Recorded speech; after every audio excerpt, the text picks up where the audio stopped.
Bonjour à tous et bienvenue. Nous vous proposons aujourd'hui l'audition de la ministre des Sports sur un thème que le Sénat scrute avec grande attention, la radicalisation islamiste. Il s'agit en effet de la troisième commission d'enquête sénatoriale sur le sujet depuis 2015. Il sera question aujourd'hui notamment de la radicalisation dans le milieu du sport amateur et professionnel. On en reparle juste après. Je ne sais pas si vous aviez reçu le questionnaire. Je suis certaine que nous avions adressé un questionnaire où nous avions demandé plusieurs précisions. Est-ce que vous êtes en mesure de nous les donner et de répondre au questionnaire, ou souhaitez-vous que l'on fasse au fur et à mesure, puisque l'on demandait certaines données chiffrées, et notamment sur la montée du prosélytisme religieux ou des incidents à caractère religieux que vous avez pu détecter depuis 15 ans dans le secteur du sport. Vous demandez pourquoi, d'après vous, aujourd'hui encore, nous avons eu en audition des faits relatés assez stupéfiants. Pourquoi le sport a mis autant de temps à se rendre compte de cette problématique de radicalisation et a permis effectivement à cette radicalisation de rentrer dans certains clubs sportifs sans vouloir les montrer du doigt. Nous savons que le foot, la boxe ou d'autres sports effectivement ont abrité du prosélytisme, et que aujourd'hui pour certains quartiers, c'est une vraie problématique.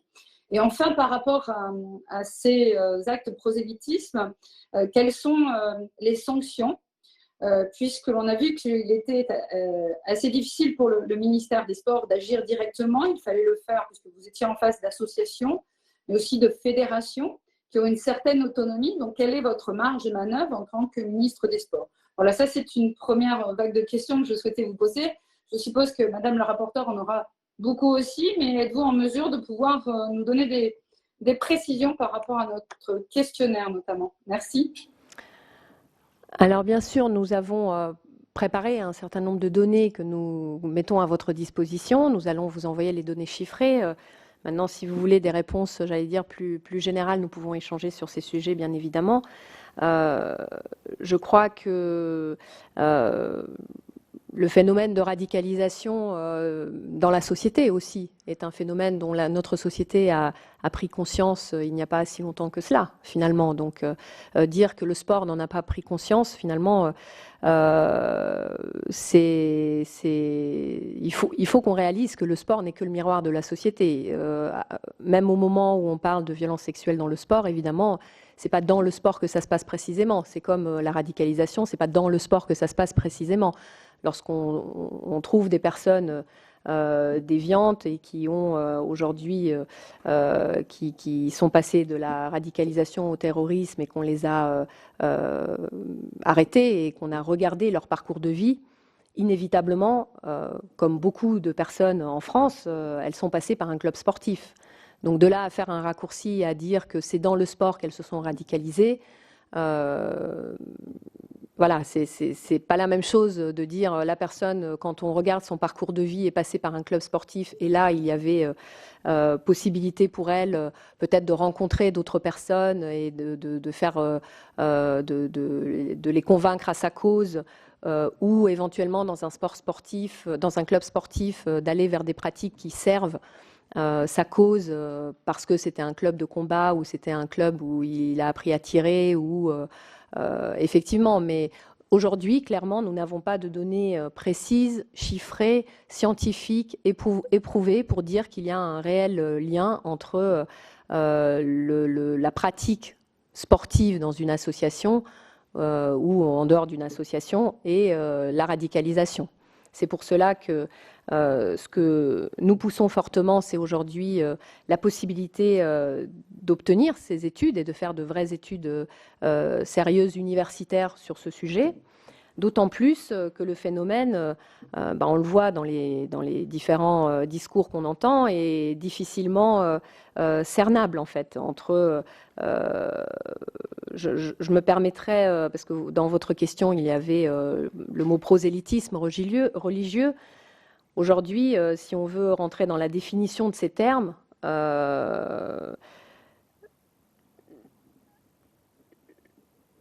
ce qu'on peut dire, c'est que le prosélytisme, aujourd'hui, dans le droit, fait partie de la liberté de conscience et de religion.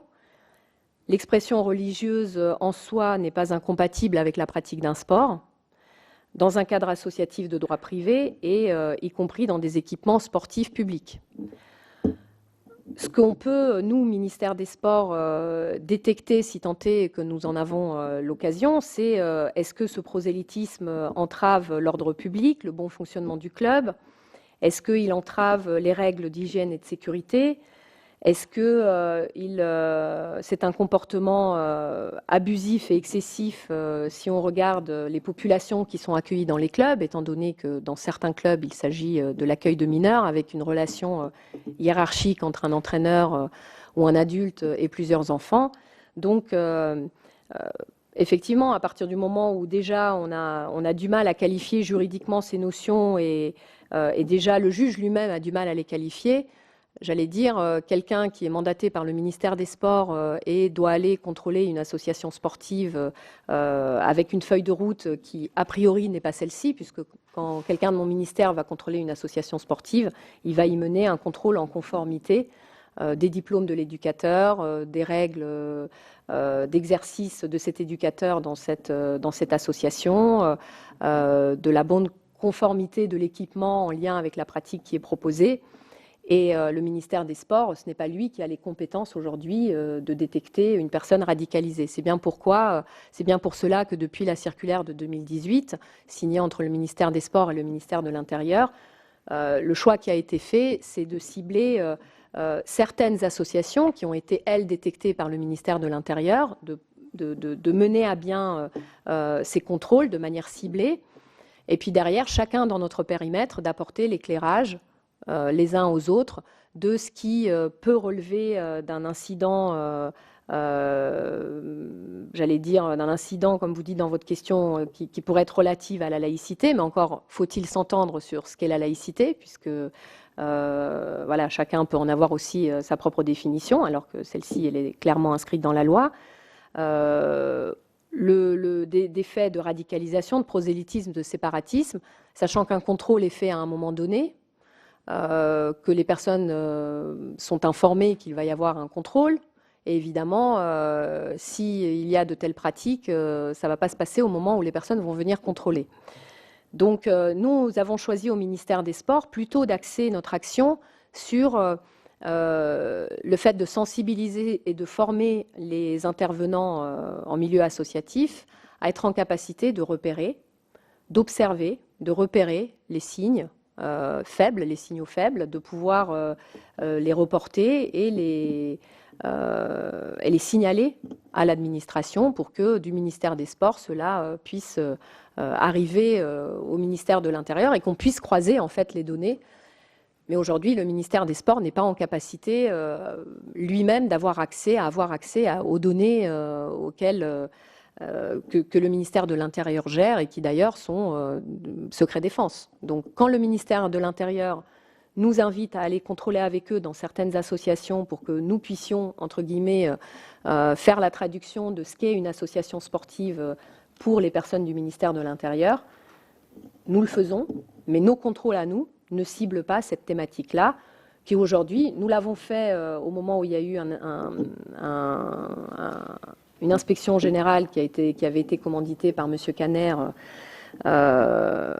et qui avait proposé de faire dans chaque département 5 contrôles de APS sur cette thématique-là. Sur l'ensemble des contrôles, il y a eu 5 fermetures d'établissements et sur les 5, 3 étaient motivés par d'autres motifs que des motifs de radicalisation. Donc aujourd'hui, voilà, ce motif n'est pas celui pour lequel on va contrôler les associations sportives. Très bien, je vous remercie. Je passe la parole à notre rapporteure, Jacqueline Eustache-Brinio. Merci, Jacqueline. Merci. Donc, j'ai bien entendu tout ce que vous avez exposé, Madame la Ministre, et sur évidemment l'intérêt du sport dans le cadre de la construction d'un jeune ou d'un adulte. Il y a 2 piliers sur lesquels nous réfléchissons beaucoup dans le cadre de cette commission, c'est l'éducation et le sport. Et nous sommes quand même convaincus que si aujourd'hui vous êtes là, Madame la Ministre, c'est qu'il y a quelques soucis dans les territoires qui font qu'on ne peut pas être dans le déni d'un certain nombre de difficultés dans le monde sportif aujourd'hui. Je crois que dans le foot, c'est une réalité. Nous avons auditionné les gens le monde du foot et ils sont bien conscients qu'il y a quelques difficultés, mais il y en a d'autres. Il y en a d'autres. Je pense que c'est important que nous ayons la même analyse et la même vision des choses pour protéger cet environnement sportif qui est une vraie chance pour tous les enfants de ce pays et tous les adultes qui pratiquent le sport. On en est bien convaincus. Alors, j'ai une petite différence avec vous quand vous dites que la laïcité, chacun peut avoir sa propre définition. Non, la laïcité, à mon sens, il n'y en a qu'une. Elle n'a pas de qualificatif. Et puis, voilà, les notions de laïcité ouverte ou de laisser. Non, si nous ne sommes pas d'accord sur déjà ce qu'est la laïcité, c'est sûr que ça va être difficile d'écrire des choses définitivement. Non, pour moi, il n'y a pas. Chacun n'a pas sa propre définition de la laïcité parce qu'elle remet en cause le socle de cette République si chacun y met sa petite dose d'interprétation. Ça, c'est mon point de vue personnel. Moi, j'avais quelques questions à vous poser. En particulier, vous avez parlé dans vos propos, dans vos explications, vous avez évoqué des travaux en cours sur le code de déontologie des éducateurs sportifs. Vous avez parlé de ce sujet qui intégrait les valeurs de la République. Donc, je voulais savoir si on avait une date sur l'aboutissement de ces travaux. Je voudrais savoir si dans cette analyse et ces travaux, vous avez rencontré des freins pour pouvoir analyser objectivement la situation. Est-ce que vous allez définir un code de déontologie et est-ce que ça suffira? Parce que je ne suis pas sûre que ça suffise. Est-ce qu'il faut peut-être des outils plus contraignants pour pouvoir régler un certain nombre de choses? Et puis, vous avez parlé aussi dans les quartiers en particulier les plus en difficulté, les quartiers politiques de la ville. Moi, je vis dans une ville où il y a un quartier politique de la ville, bon, qui n'est peut-être pas le plus en difficulté. Vous avez parlé d'associations socio-sportives qui allaient être donc mises en place. Est-ce que ces associations vont être labellisées et comment vont être donnés le label et quels sont les critères du label s'il y en a un? Donc ça, c'est important. Vous avez aussi parlé de quelque chose d'important, mais je n'ai pas bien compris vers quoi on allait, sur la mixité des pratiques. Qu'est-ce que c'est pour vous la mixité des pratiques? Je n'ai pas bien compris, mais peut-être que vous allez pouvoir nous le définir. Il y a quelque chose que je n'ai pas compris dans votre expression en disant que dans le sport, l'expression religieuse pouvait éventuellement s'avérer pas un vrai combat dans le cas du sport. Moi, je n'ai pas bien compris cette phrase. Et puis, je voudrais évoquer avec vous quelque chose qui me paraît extrêmement important parce que vous avez abordé les Jeux Olympiques dans vos propos. Est-ce qu'il ne serait pas intéressant aujourd'hui d'introduire dans les règlements des fédérations l'article 50 qui aujourd'hui réglerait un bon nombre de problèmes puisque l'article 50 de la Charte olympique, je rappelle, elle prône la neutralité politique et religieuse. Donc pourquoi les fédérations n'auraient-elles pas un article qui pourrait aussi écrire ça définitivement, qui imposerait cette neutralité? D'ailleurs, j'espère que la France, accueillant les Jeux Olympiques en 2024, on l'appliquera, cet article 50, à tous les pays sans exception, de manière à ce que la France soit un peu l'honneur du monde sur la neutralité religieuse et politique en manière sportive. C'est le moment ou jamais de montrer que nous serons des fervents défenseurs de cet article 50. Ça, c'était une petite parenthèse. Mais en tout cas, voilà, je pense qu'aujourd'hui, nous avons une vraie difficulté dans le monde sportif, pas dans tout le monde sportif, mais dans certains pans du champ sportif, de cette radicalisation, de cette volonté via le sport de mettre la main sur les jeunes dans certains quartiers. C'est une réalité, c'est une réalité. Et je pense que si nous menons pas le combat tous ensemble de front, ça va être un peu compliqué. Donc voilà, moi je voudrais avoir des réponses à ces questions sur la déontologie des éducateurs. Est-ce qu'on ne peut pas aussi impliquer ou en tout cas écrire ou définir ou faire signer une charte de la laïcité à tous les clubs et associations qui bénéficieraient d'argent public, parce que c'est aussi, on a des droits mais on a aussi des devoirs. Je pense qu'il faut dans le monde sportif avoir des gestes forts pour pouvoir préserver ce monde qui est un outil extraordinaire de développement individuel, mais qui doit faire abstraction de toute influence religieuse, quelle qu'elle soit. Je réponds. Oui. Alors, la définition de la laïcité n'est pas si simple que ça. Nous l'avons vu dans le champ du sport, en écoutant les remontées de nos associations, de nos éducateurs, de nos établissements. Et c'est pour cela qu'on a décidé cette année d'éditer et de transmettre à tout le monde la laïcité et le fait religieux dans le champ du sport. L'idée n'étant pas de dire, de définir la laïcité telle que je sens que vous l'entendez, à savoir l'interdiction de tout signe religieux dans la pratique sportive, ce qui revient à dire la neutralité, non pas la laïcité, mais bien au contraire, expliquer à nos associations, à nos éducateurs, que le moment sportif étant un moment de loisir, c'est-à-dire un moment qui n'est pas obligatoire dans la vie de nos concitoyens, et encore moins de celle de leurs enfants, si on en arrivait à effectivement prôner la neutralité dans ce moment de loisir, il serait assez simple pour ses parents et ses enfants de claquer la porte de cette association, d'aller en ouvrir une autre et de finalement proposer à leurs enfants du sport pour leurs filles et du sport pour leurs garçons de manière séparée, du sport encadré d'une certaine manière idéologique pour les filles, d'une autre manière idéologique pour les garçons. Et là, on s'éloignerait complètement des valeurs de la République, en tout cas de celles que je défends, qui sont celles que vous avez évoquées, qui sont celles de la mixité d'abord, c'est-à-dire les filles et les garçons qui pratiquent au même endroit. Et on sait que sans rentrer même dans le débat de la religion, déjà dans le monde sportif, arriver à faire en sorte que les femmes et les jeunes filles aient plus accès au sport, c'est déjà un combat en soi. Faire en sorte qu'il y ait plus de femmes dans les instances dirigeantes des clubs, des associations, des fédérations, des grandes institutions, c'est déjà un combat en soi, sans rentrer dans une séparation des hommes et des femmes due à la religion. Donc déjà, le fait sportif engendre cette non-mixité de fait. Et le fait de dire, finalement, dans le sport, dans ce moment de loisir, dans ce moment de liberté, dans ce moment de société, nous allons faire pareil qu'à l'école, je pense que ça va être plus exclusif qu'inclusif. Moi, le sport que je défends, c'est un sport inclusif, où tout le monde y a sa place, où tout le monde arrive comme il est. Et c'est un sport qui va permettre de construire l'individu et qui va lui permettre de découvrir ce qu'est l'autre, de s'exprimer sur ce qu'il est ou sur ce que ses parents sont ou sur ce que sa culture, son origine lui a amené dans sa construction d'enfant. Et le sport peut avoir cette vocation éducative parce que de mon point de vue, justement, le sport peut amener vers la citoyenneté parce que c'est de la citoyenneté incarnée. À partir du moment où tout le monde va se présenter comme à l'école, sans aucun signe distinctif, et tout le monde va être obligé de faire pareil. Comme c'est un moment facultatif, eh bien, les parents vont choisir de retirer l'enfant de cette association, où finalement c'est le seul endroit où il peut venir comme il est et où il peut aller vers une autre chose qui, pour moi, est un idéal républicain.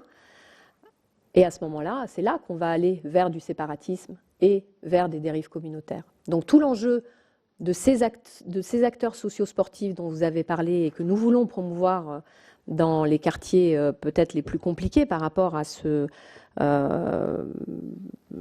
fait religieux, eh bien, ils ont cette vocation, et ce n'est pas nous qui les créons, ils existent déjà, ils sont là depuis bien longtemps, mais le ministère des Sports ne les avait jamais reconnus et ne les avait jamais financés. L'année dernière, nous avons débloqué 2 millions d'euros à l'Agence nationale des sports pour lancer un appel à projet, ne serait-ce que pour les cartographier en France et avoir une vision et un contact avec elles. Au final, nous avons eu 800 associations qui ont répondu.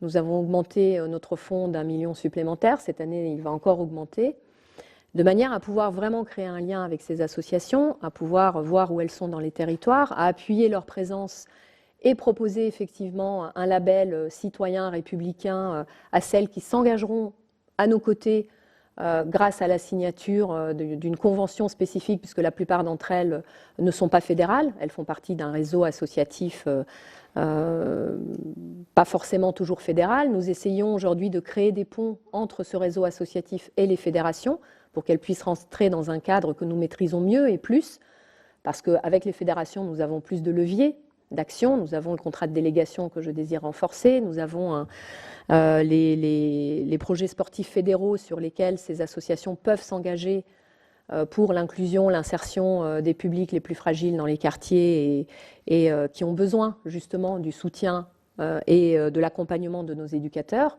Et puis travailler de l'autre côté sur la formation de ces éducateurs grâce à ces modules de formation qui, j'ai souhaité qu'ils ne soient pas thématisés et que ce module éthique et intégrité, lorsqu'il intègre la formation initiale ou la formation continue des éducateurs, qu'il soit justement dans une cohérence d'ensemble sur toutes les dérives que peut connaître le sport, eh bien, nous voulons aller dans le sens de ce à quoi je crois, c'est-à-dire que les valeurs du sport ne sont pas intrinsèques au sport. Les valeurs du sport, elles sont portées par des éducateurs qui sont au contact des enfants.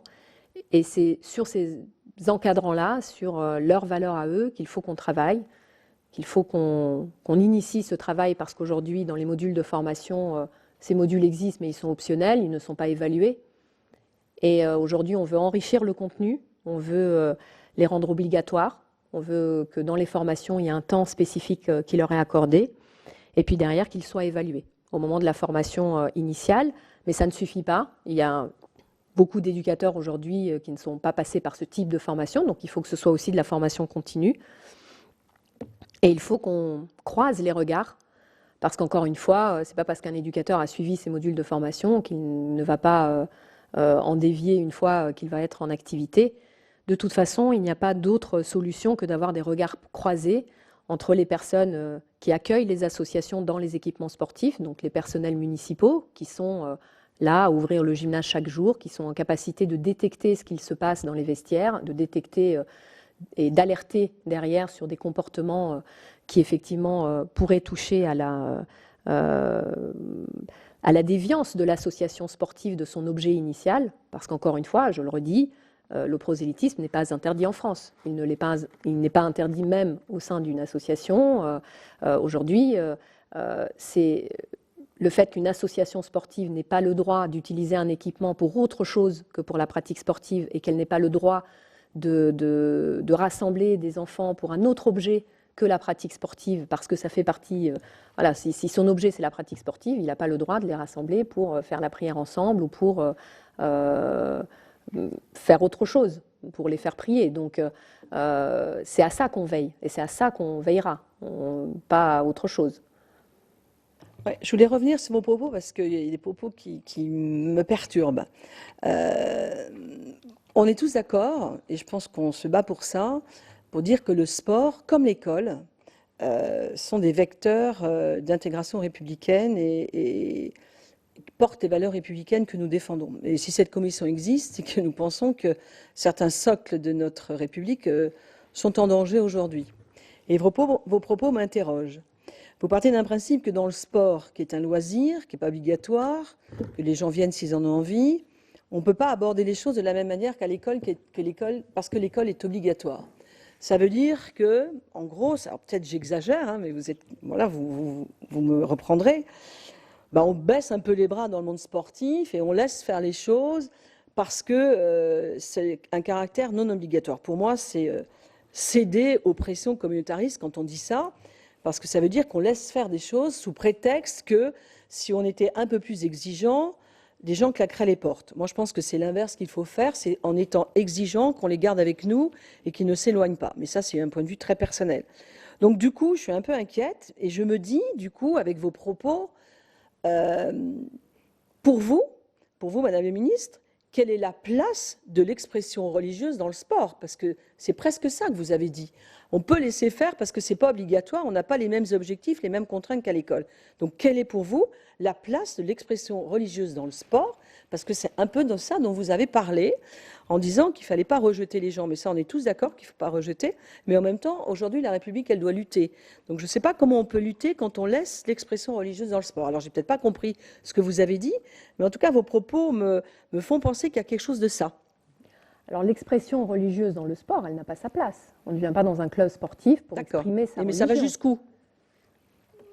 Ça va jusqu'où? C'est-à-dire Est-ce qu'on est très clair sur… on peut venir dans un club sportif comme on est. Voilà, il y a des règles qui tiennent à la sécurité et à l'hygiène de la pratique sportive. Le port du voile ne vous gêne pas dans le cadre de la pratique sportive. Soyons clairs, par exemple. Est-ce que le port du voile vous gêne dans la pratique sportive, par exemple, qui est une expression religieuse? Alors, le port du voile n'est pas du prosélytisme.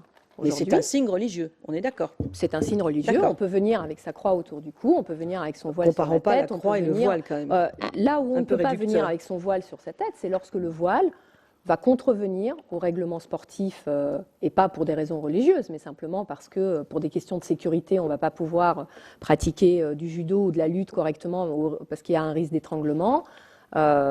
Si ça ne gêne pas la pratique sportive en tant que telle, si c'est un jeu de ballon, voilà, on peut venir comme on est dans ce moment de loisir, comme on peut se balader dans la rue, dans la société normale, enfin à part à l'école, la laïcité, c'est ça. On peut aujourd'hui le respect de la laïcité dans le sport. Et pourquoi on ne l'impose pas dans le sport complètement aussi, comme à l'école? Pourquoi la question ne se pose-t-elle pas? Pourquoi on ne l'imposerait pas aussi de la même manière dans le sport qu'à l'école? Parce que les associations, ce sont des entités de droit privé, ce sont des associations de droit privé, ce ne sont pas des endroits où des fonctionnaires exercent leur métier, ce sont des gens qui sont employés sur contrat de droit privé, ce sont des bénévoles aujourd'hui qui interviennent dans les associations. Et mis à part dans des fédérations qui ont choisi d'inclure dans leur règlement intérieur le fait de la neutralité, mais au moment des compétitions, simplement au moment des compétitions fédérales où elles préconisent, alors la réalité des faits n'est pas toujours celle-ci, parce que même à la télé, nous voyons parfois des signes religieux sur des compétitions nationales, sur un joueur qui rentre en faisant sa croix sur le terrain, il ne va pas être exclu directement, on ne va pas siffler, alors que c'est dans le règlement fédéral de la Fédération française de football. Mais aujourd'hui, pour moi, de mon point de vue, inclure cette neutralité dans le monde du sport irait plutôt dans un sens d'exclusion, aujourd'hui, des individus de notre société, que dans un sens inclusif. Et le sport que je défends est un sport inclusif qui permet d'accepter les gens dans une pratique sportive qui respecte les règles républicaines et que c'est un moyen pour moi de travailler ce sujet-là de l'intérieur, mais véritablement de le travailler et non pas de s'en défaire en disant, parce que c'est vrai que finalement la neutralité dans le sport, ce serait très simple, ce serait beaucoup plus simple que de travailler ce sujet-là, de faire s'interroger les gens, de leur faire se poser des questions sur cette thématique et de trouver des réponses qui vont plutôt dans l'acceptation de l'individu et dans l'émancipation de ces individus qui viennent à la pratique sportive, que de dire de fait, comme j'ai déjà entendu sur les différentes sessions que nous faisons sur les territoires autour de cette thématique, ah bah moi je fais respecter la laïcité dans le sport. La preuve, notre adhérente, la dernière fois, elle était venue sans voile, et la première fois qu'elle est venue sans voile, je lui ai dit tu rentres à la maison et tu reviens plus. Voilà. Pour moi, ce n'est pas une solution. La jeune fille, elle est effectivement partie, elle n'est plus revenue. Est-ce que pour autant, on a réglé le problème? Est-ce que pour autant, elle a enlevé son voile? Est-ce que pour autant, si c'était ça qu'on recherchait, moi, personnellement, ce n'est pas ce que je recherche, mais peut-être que la dame qui l'a virée de son club de, je ne sais pas ce que c'était, de boxe, de lutte, de judo, peut-être c'est ce qu'elle recherchait.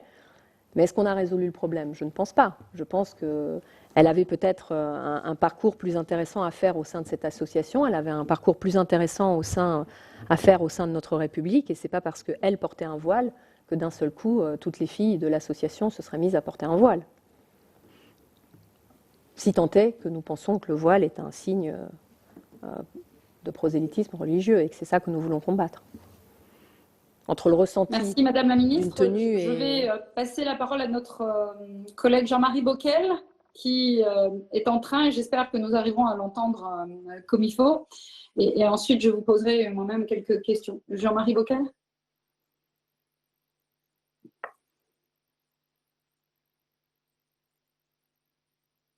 Alors, je crois que Jean-Marie a peut-être quelques difficultés pour se connecter. Jean-Marie, est-ce que tu arrives à te connecter? Est-ce que tu nous entends?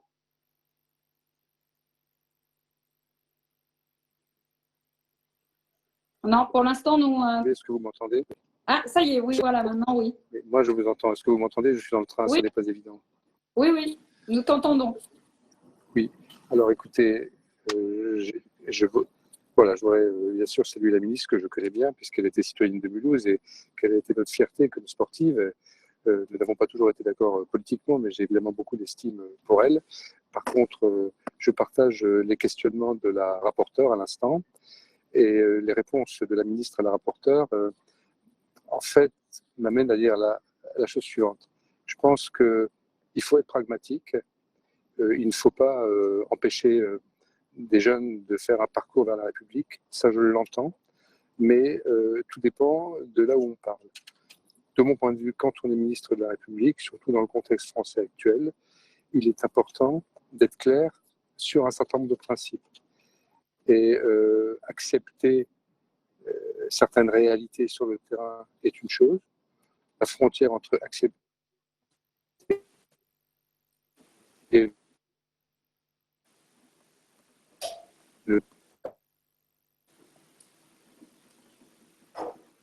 Jean-Marie, nous ne t'entendons plus pour le moment.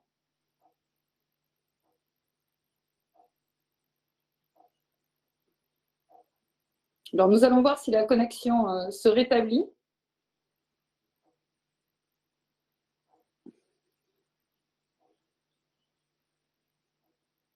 Apparemment non. Le temps que Jean-Marie puisse se rétablir, je ne sais pas si d'autres collègues demandent la parole dans la salle. Pour rebondir sur les propos de Jean-Marie, c'est vrai que Madame la Ministre, même si nous avons tous beaucoup de respect pour la championne que vous avez été, c'est vrai que les propos de la ministre que vous êtes me semblent un peu laxistes. C'est-à-dire qu'effectivement, nous ne sentons pas les limites que ne doivent pas dépasser les personnes qui viennent effectivement dans ces clubs ou les personnes qui forment dans ces clubs. Et nous voyons au quotidien, nous avons des propos au quotidien et des faits qui nous sont relatés au quotidien, qui nous disent que, eh bien oui, cela a commencé par quelques signaux et puis ensuite le bureau a été renouvelé, le sport a été interdit d'accès aux filles. Donc, effectivement, quand on est un peu trop laxiste, eh bien, ça produit aussi, non pas forcément l'effet que vous recherchez, mais un effet contraire. Donc, par rapport à ça, c'est vrai que nous sommes assez, je pense, surpris par les propos que vous tenez, même si nous comprenons la philosophie de dire qu'il ne faut pas interdire l'entrée dans les clubs. Mais du coup, je pense que vous ne recherchez pas d'outils législatifs, ou est-ce que vous avez besoin d'outils législatifs complémentaires pour vous aider à mener cette reconquête, comme vous l'avez dit, quand même, de certains territoires, qui passe aussi par la reconquête des associations dans certains de ces territoires. Entre-temps, j'espère que nous avons récupéré Jean-Marie Bockel, je ne sais pas.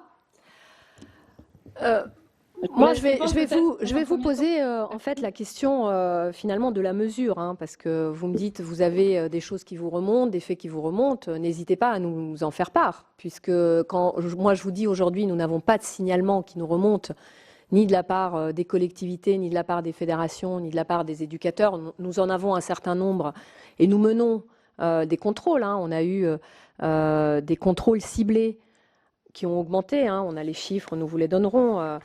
Aujourd'hui, 171 contrôles ciblés à partir de faits qui nous sont remontés. C'est ça ? En collaboration avec le ministère de l'Intérieur. Le résultat de ces contrôles, ouais, c'est des fermetures administratives pour quelques fermetures administratives, mais pas avec l'objet de radicalisation expressément voilà, visible et mis en avant. Donc quand je vous dis qu'on a besoin vraiment de données précises, d'études et d'études approfondies et pas juste de quelqu'un qui dit ça se passe beaucoup dans le sport ou ça arrive beaucoup dans le sport, qu'est-ce que ça veut dire beaucoup? Aujourd'hui, dans le fichier des personnes radicalisées, on considère qu'il y a 1000 personnes qui auraient eu un lien particulier avec le champ du sport. Sur 30 millions de pratiquants, 1000 personnes, voilà, ça ne fait pas beaucoup finalement. Maintenant, ça n'exclut pas toutes les actions que nous faisons. Nous avons aujourd'hui, depuis 2016, mis en place des référents radicalisation, des référents éthique et intégrité, aussi bien dans nos directions départementales, régionales, dans nos établissements, dans nos fédérations. On en compte aujourd'hui 210 à qui nous faisons une sensibilisation, une formation accrue sur ces thématiques. Ils sont en mesure aujourd'hui de diffuser cette formation et cette sensibilisation à tous les acteurs, de manière à nous permettre de nous faire remonter des informations qui nous amèneraient bien évidemment à être en capacité derrière de contrôler et de rendre compte effectivement d'un certain nombre de fermetures liées à cette thématique. Aujourd'hui, je vous fais part de 7 fermetures aujourd'hui sur alors vous avez beau dire, vous cherchez peut-être pas au bon endroit, parce que moi j'en ai entendu parler ailleurs, mais voilà, aujourd'hui, avec les outils qu'on a et la formation qu'on a et la vigilance qu'on mène, nous avons trouvé ces 7 cas, quoi. Madame la ministre, ce n'est pas forcément des fermetures qui nous intéressent, mais c'est plutôt les signalements qui ont pu être faits et le travail que vous allez faire ensuite.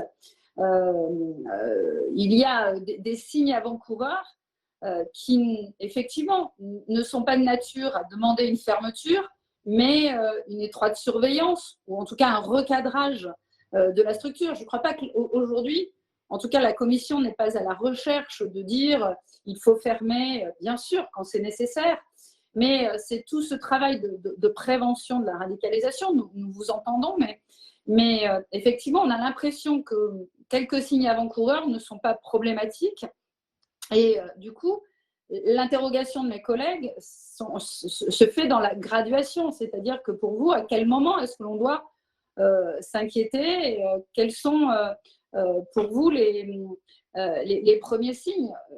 Plus la graduation, plus effectivement on se dit là c'est pas grave, on verra, il faut attendre que ça soit un peu plus sérieux pour que ça soit grave, eh bien on sait que dans ce délai-là se propagent certaines idées, certaines influences qui sont de nature à mettre en danger notamment des jeunes adultes, des mineurs, et à les faire douter et peut-être basculer alors qu'ils ne l'auraient pas fait si ces signes avaient été pris bien en amont, que ça ne semble l'être aujourd'hui.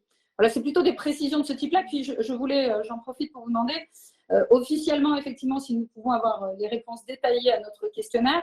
Et notamment, là, vous nous parliez de contrôle suite à la demande de M. Caner, si nous pouvons aussi avoir le bilan de ces contrôles.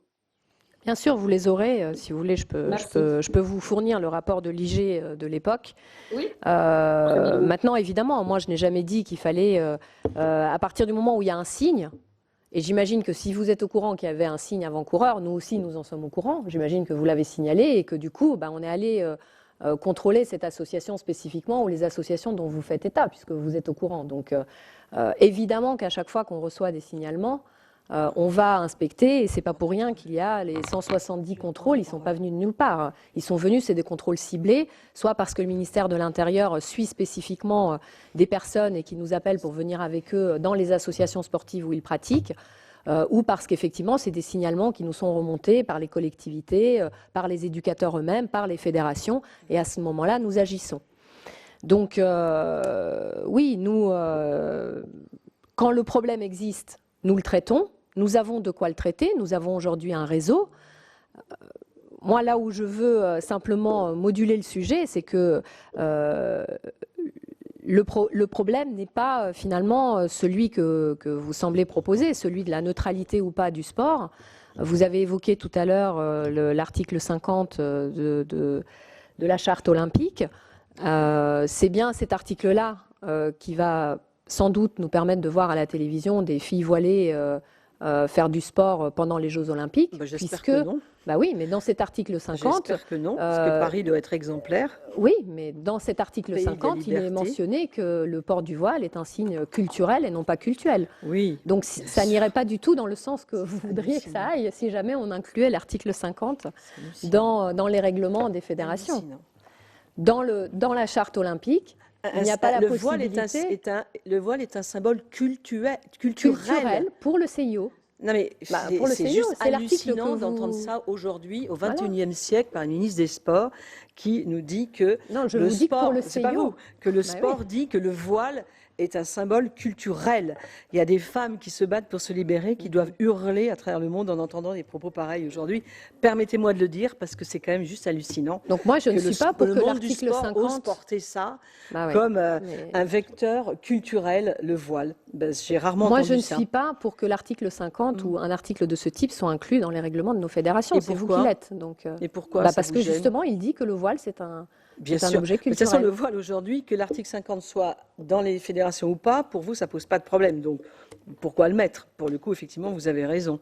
Mais je trouve quand même assez fou, et Madame la Présidente l'a dit, que nous n'ayons pas un constat objectif de ce qui se passe dans les clubs sportifs. Alors évidemment, le ministère des Sports n'a pas la main sur les fédérations, mais moi, je suis élu de banlieue. Venez voir ce qui se passe dans les banlieues. Venez voir ce qui se passe sur les terrains de foot le week-end. Les prières, les types qui refusent de serrer la main des femmes, c'est une réalité. Alors, dans des poches du territoire, oui, mais c'est une réalité. On ne peut pas le nier. Moi, je pense que voilà, ça peut se c'est une résoudre réalité. et se Voilà. discuter et se travailler grâce au sport. Ce n'est surtout Bah oui, pas mais si le en sport dit que c'est disant... autorisé, si le sport dit que c'est normal, c'est un peu. C'est pas le ce que chien j'ai qui se dit. mord J'ai la pas queue. dit que le sport dit que c'est normal. J'ai Pardon pas dit ça. J'ai pas dit que le sport dit que c'est Non, normal. mais J'ai dit que c'est le vrai que sport Madame doit la- continuer oui. à accepter tous les publics comme ils sont, comme ils Oui, mais viennent. c'est tous les et qu'on publics doit à n'importe aller, quel prix. C'est-à-dire que si vous dites ça, vous ouvrez la porte à tout. Vous ouvrez la porte à Mais tout. c'est Et aussi au aujourd'hui, sport s'il y a de un combat, condamner. non, mais s'il y a un combat et que le président lui-même dit qu'il y a du séparatisme, si on n'en met pas des limites partout, on n'est pas prêt de s'en sortir. Et le sport doit être un exemple. Alors voilà, donc je pense que c'est important qu'une analyse de la réalité, nous, en tout cas, on la partage. Alors je pense que c'est compliqué de gérer ces choses-là, mais plus on va laisser faire, plus ce sera compliqué à, Ouais. Mais à moi, gérer. moi Ça, je c'est préfère clair. que le sport reconnaisse qu'effectivement c'est un sujet complexe, n'est pas un sujet simple, qu'il se pose les questions et les bonnes questions, et surtout qu'il ne prenne pas le parti d'exclure de fait, mais au contraire de pouvoir inclure, rester inclusif, et puis de faire barrage aux dérives et aux dérives communautaires et aux notions de Monsieur le séparatisme. Et c'est ce que j'ai dit dans mon propos introductif. L'objet d'une association sportive est surtout de pratiquer un sport ensemble, quelle que soit la religion et la culture qui est la nôtre, et de veiller justement à ce que ces valeurs républicaines de tolérance et de mixité puissent prévaloir dans un club sportif. Vas-y. Il y a monsieur, notre collègue Lefebvre. Je vais donner la parole à monsieur Antoine Lefebvre, notre collègue qui est avec vous dans la salle midi 6. Antoine. Merci Madame la Présidente, Madame la rapporteure, Madame la Ministre. Moi je voudrais, on évoquait les signes, vous avez justement dit que dans la lutte contre la radicalisation, vous avez souhaité indiquer qu'il fallait signaler les signes de radicalisation. Alors vous avez fait état d'un document, moi je voulais savoir si effectivement il y avait eu pour les fédérations, à l'usage notamment des éducateurs, une espèce de vade-mecum en quelque sorte. Là vous avez indiqué tout à l'heure, peut-être que vous allez pouvoir développer sur le contenu. Là, c'était plus, j'ai l'impression, sur la notion de laïcité. Mais est-ce que, en termes d'outils pratiques, puisqu'il faut signaler les signes et comment les détecter, est-ce que vous avez, à destination des fédérations et des éducateurs, en quelque sorte, un guide pratique de ce sur quoi il faut être attentif et vigilant? Parce que la plupart vous l'avez dit vous-même, il y a dans les fédérations beaucoup de personnes qui sont des bénévoles, qui n'ont pas forcément, on parle de culture, enfin qui n'ont pas cette culture, qui n'ont pas la connaissance du fait religieux, et c'est aussi un des problèmes dans notre pays, puisque les religions ne sont pas enseignées en tant que telles. Donc les gens ont forcément sur ces notions une connaissance souvent diffuse, voire inexistante. Donc est-ce qu'il y a également aussi des modules de formation à destination des éducateurs? Est-ce qu'il y a, ou en tout cas, est-ce que c'est en projet? Quels sont en quelque sorte l'ensemble du panel d'outils que votre ministère est en capacité de donner?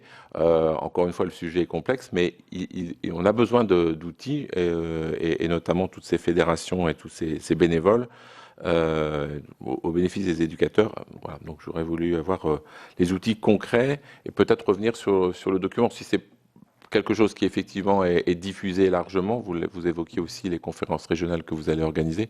Voilà, c'est un peu sur l'ensemble de la notion d'outils pratiques, parce qu'il faut être pratique, et c'est là-dessus que je voulais vous interroger, Madame la Ministre. Alors, Merci. pour diffuser tous ces outils, je vous ai dit tout à l'heure qui existaient, donc le guide de la laïcité, prévenir la radicalisation dans le champ du sport, qui donne le mode d'emploi de comment repérer lorsque les hommes ne serrent pas la main aux femmes, lorsqu'ils vont dans les vestiaires pour utiliser le vestiaire pour faire la prière, lorsque dans des repas, est imposé à tout le monde une sorte de nourriture.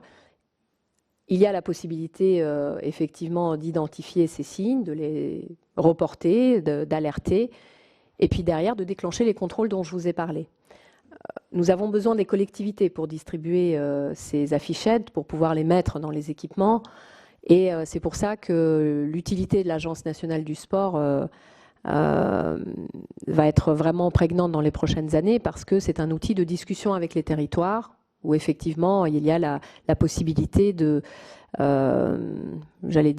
sortir uniquement de la relation État-fédération, que nous avons bien investi et que nous allons encore plus investir à partir de cette année, avec un contrat de délégation renforcé qui va mentionner toutes les données d'éthique et d'intégrité que nous voulons faire respecter aux fédérations délégataires, et qui inclura le respect de ces valeurs citoyennes.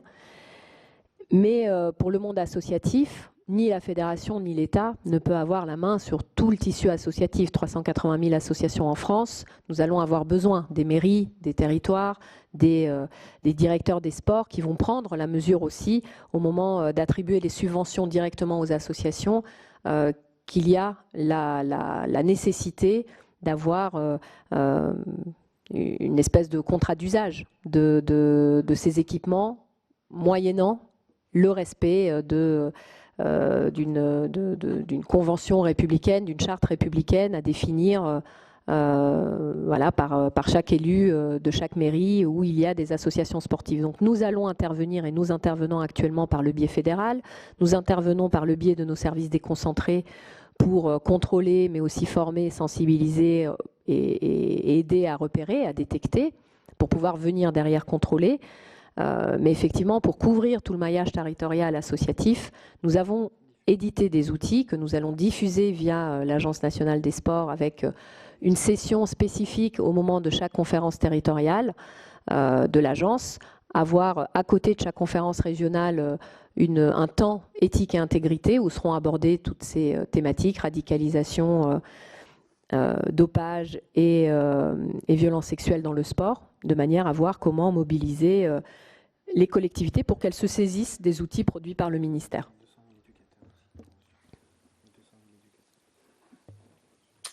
Je vous remercie. Est-ce qu'il y a d'autres collègues J'ai juste une petite question, parce que on a posé des questions.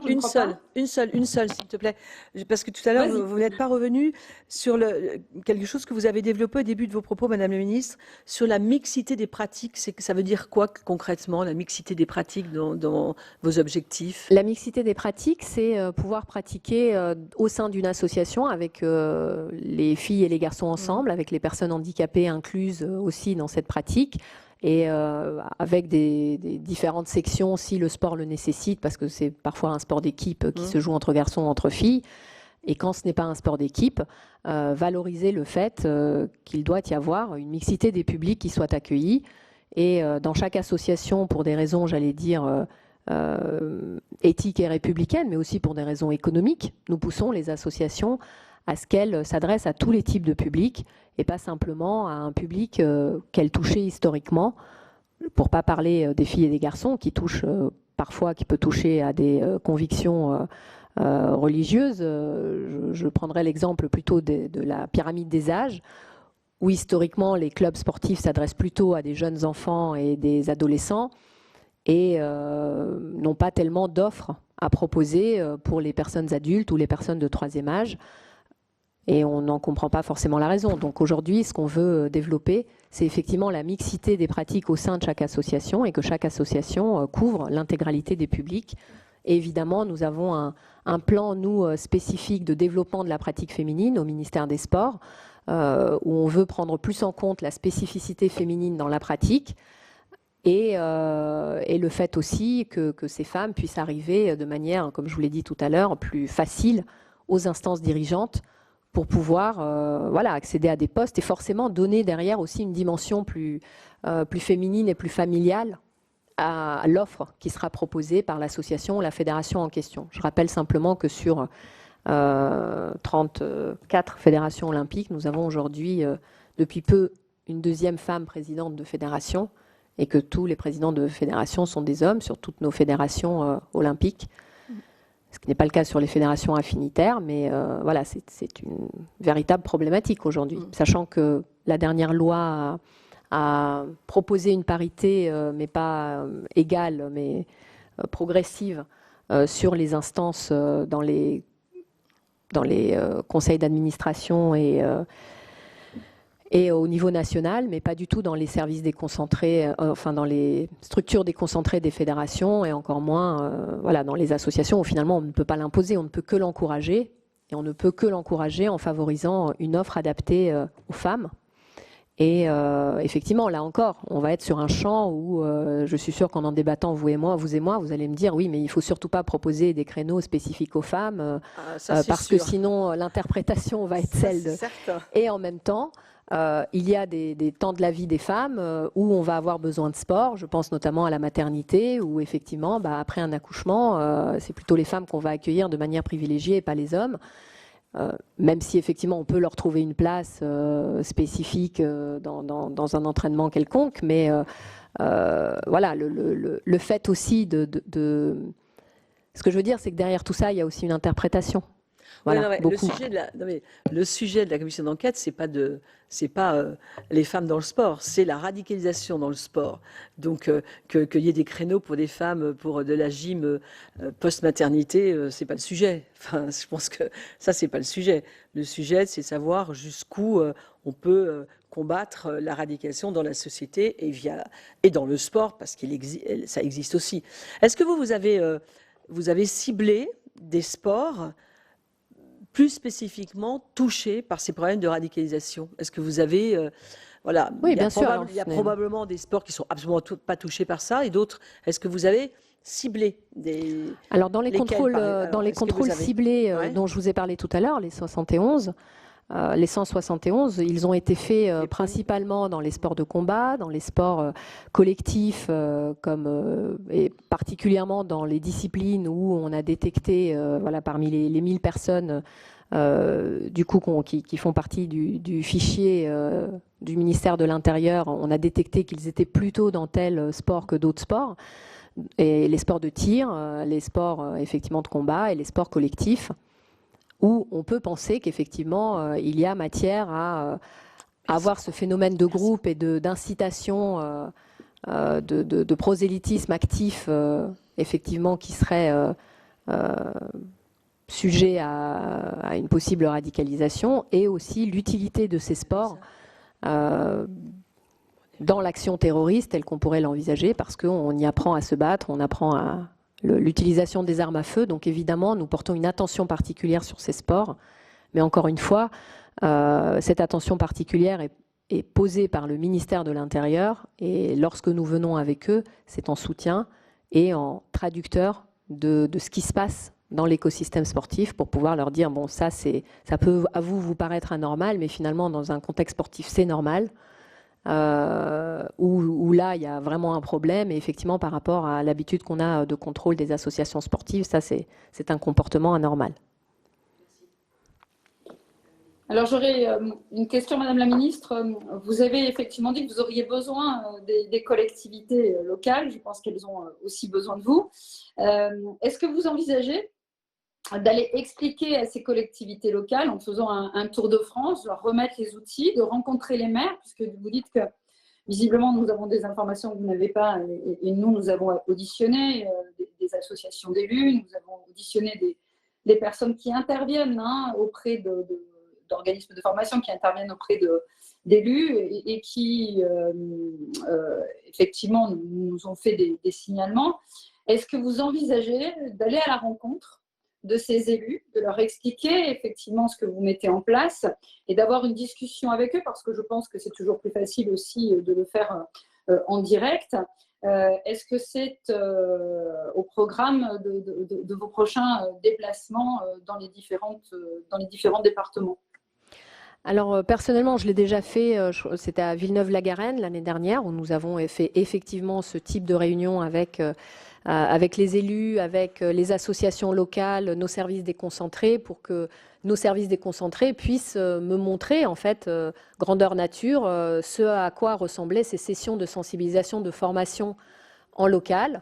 C'est effectivement ce que nos services déconcentrés au ministère des Sports ont comme action locale, à savoir, ils vont dans plusieurs villes, réunissent les élus au sport, les directeurs des sports, les encadrants associatifs, et ils leur expliquent pendant une demi-journée, une journée entière, ce qu'est le fait religieux dans le sport, comment le repérer, comment le signaler, et quelle est la part des choses et la définition des termes, et effectivement, quelle est aussi la loi par rapport à cela, puisque, encore une fois, je reprends parce que ça s'est passé là-bas, lorsque l'association sportive m'a dit « Ah bah oui, j'ai vu cette fille avec le voile, je lui ai dit de rentrer chez elle », clairement, ce qui a été rétorqué derrière par mes services, c'est « Oui, mais si cette jeune fille avait porté plainte, aujourd'hui, dans le droit français tel qu'il est aujourd'hui, elle aurait eu raison, elle aurait eu gain de cause et vous aurez dû la réaccepter. » Et effectivement, la laïcité aujourd'hui, dans ce temps de respiration laïque qu'est le sport, par rapport à la vie des enfants qui vont à l'école de 8h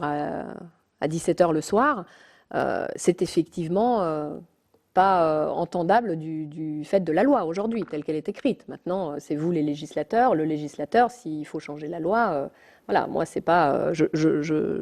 j'aimerais qu'on reste justement sur un sport tel que je viens de vous le décrire.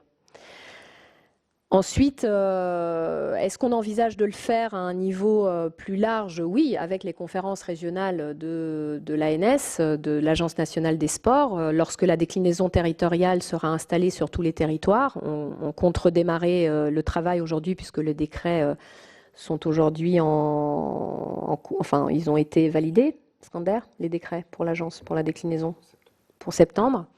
On va démarrer la déclinaison territoriale effective de l'agence et ce sera le moment, à un niveau régional, certes, ce ne sera pas à un niveau municipal, mais ce sera le moment où on pourra porter ces messages et on pourra effectivement montrer, expliquer les outils que nous produisons et laisser les acteurs s'en emparer et voir comment ils peuvent les décliner. Voilà, vous venez de suivre l'audition de la ministre des Sports. Elle était invitée à s'exprimer sur le thème de la radicalisation islamiste dans le sport amateur et professionnel. La radicalisation, un thème suivi avec grand intérêt par le Sénat puisqu'il s'agit de la 3e commission d'enquête sur le sujet depuis 2015. Voilà, c'est la fin de cette émission. Merci de l'avoir suivi. Restez avec nous, l'information continue sur Public Sénat.